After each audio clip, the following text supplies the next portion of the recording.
Hey everybody, how's it going today? And welcome back to Arm Pitching Development.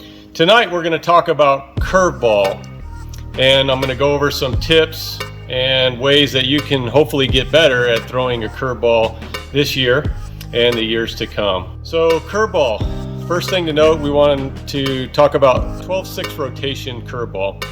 Usually when you see guys throwing off the sides, more of a 1-7 or maybe even a 2-6 rotation where it's coming off to the side a little bit. What we want to do on a curveball, more traditional, is try to get it to spin down or bite down as you're throwing it. So we're going to cover a little bit tonight on how to do that. First thing we want to note is we want on a 12-6 is where you catch the horseshoe and we're running it parallel like that, so it'll get the nice drop on it that you see guys are watching, or when you're watching it on TV or when they're throwing it. That's a 12-6. 1-7 is going to be a little bit off to the side and run down. First thing I want to talk to you about is the variance, or the differences are going to be pretty minimal across the board on all guys, especially pro level guys. When they're holding it, they're all going to have fairly similar grips. They might just have different variants of it. So when you have the horseshoe here, what I want to take is my middle finger here and run it just off the seam, and then the thumb will just come off the bottom seam here, and then the pointer finger just becomes more of a guide. All right, and we're going to cover some variants for that. First, I want to talk about spacing. You're going to mess with the spacing on it a little bit to match how you are as a thrower and as a pitcher.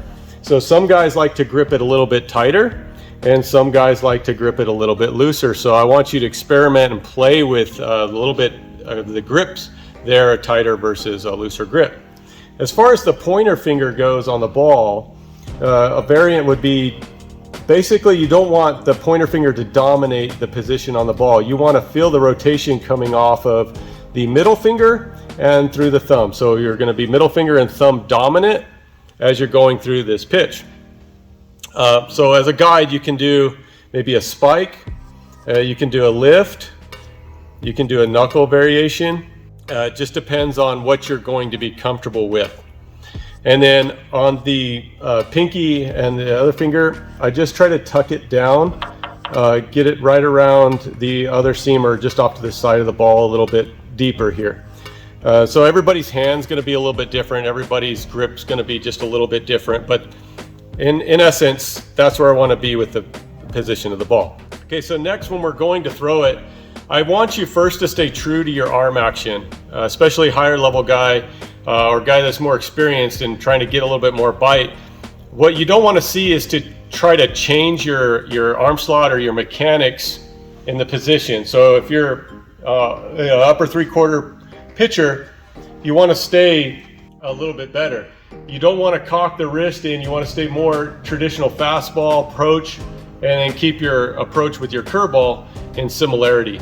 And you want to kind of have that same window of approach when you're pitching it and you're going through. So if the hitter's looking at it, he might think fastball, and the stronger you get with it, we want to take time away from the hitter to react to that pitch. So when you're throwing your curveball, we're going to throw it with the same idea or same perception in mind as your fastball on your release point as well, getting it out front, and we'll talk about that. I want you to think about your forearm kind of coming out, being strong in position. Sometimes we'll get weak in here, and we're just going to keep it nice and straight wherever you're throwing the ball from, or wherever your arm slot is. So we're trying to get the forearm out front, get the ball ahead of the chest through the release, and then we're just going to pull down on the pitch here. And then what I try to do is try to get the thumb through it just a little bit better here in rotation. Mine's probably going to be a little bit more of a 1-7 than a true 12-6. Also, we want to think or go into the mindset with your curveball that we want to go perception to deception. And when I'm talking about perception is, I want to perceive that this pitch is coming out as strong as my fastball is coming out. And I want the deception of the pitch to be the same out front, but we're going to extend and carry the release point further. So if I'm going to release this pitch, I want my eyeball or my cue to be, for a strike, to be maybe the top of the mask of the catcher. And if I want to kind of bury it, I might go and try to release at the glove to get a little bit later bite to it, or a little earlier bite to it, so it'll hit the plate or something, and I'll work to try to induce a swing over on that pitch. But if I want to strike, I'm going to go for a little bit, or aim for a little bit higher release point with the pitch. But you want to keep everything running at the same speed. Your arm action's really going to matter on this. Don't slow things down to try to get this to curve.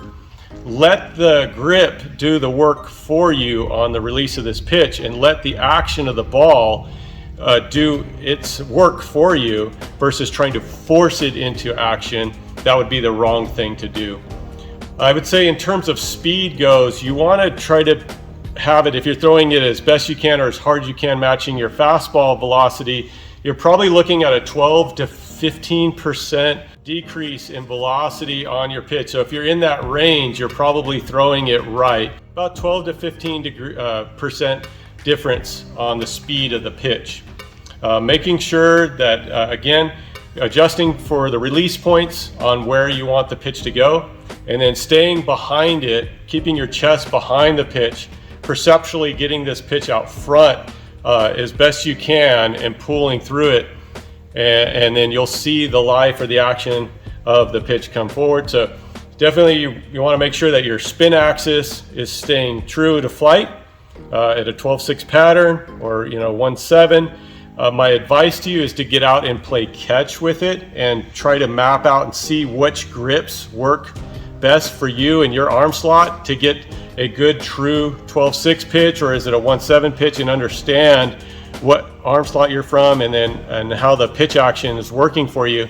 And then also get some film of yourself throwing the curveball from different angles and see if your arm action is matching, if your body's matching the same as your fastball and your curveball. Try to get them out of the same tunnel of release in terms of pitching. So let me know what arm action, let me know what speed you're throwing your curveball at by adding it into the comments. And thank you guys so much for checking out the video today. I really appreciate that.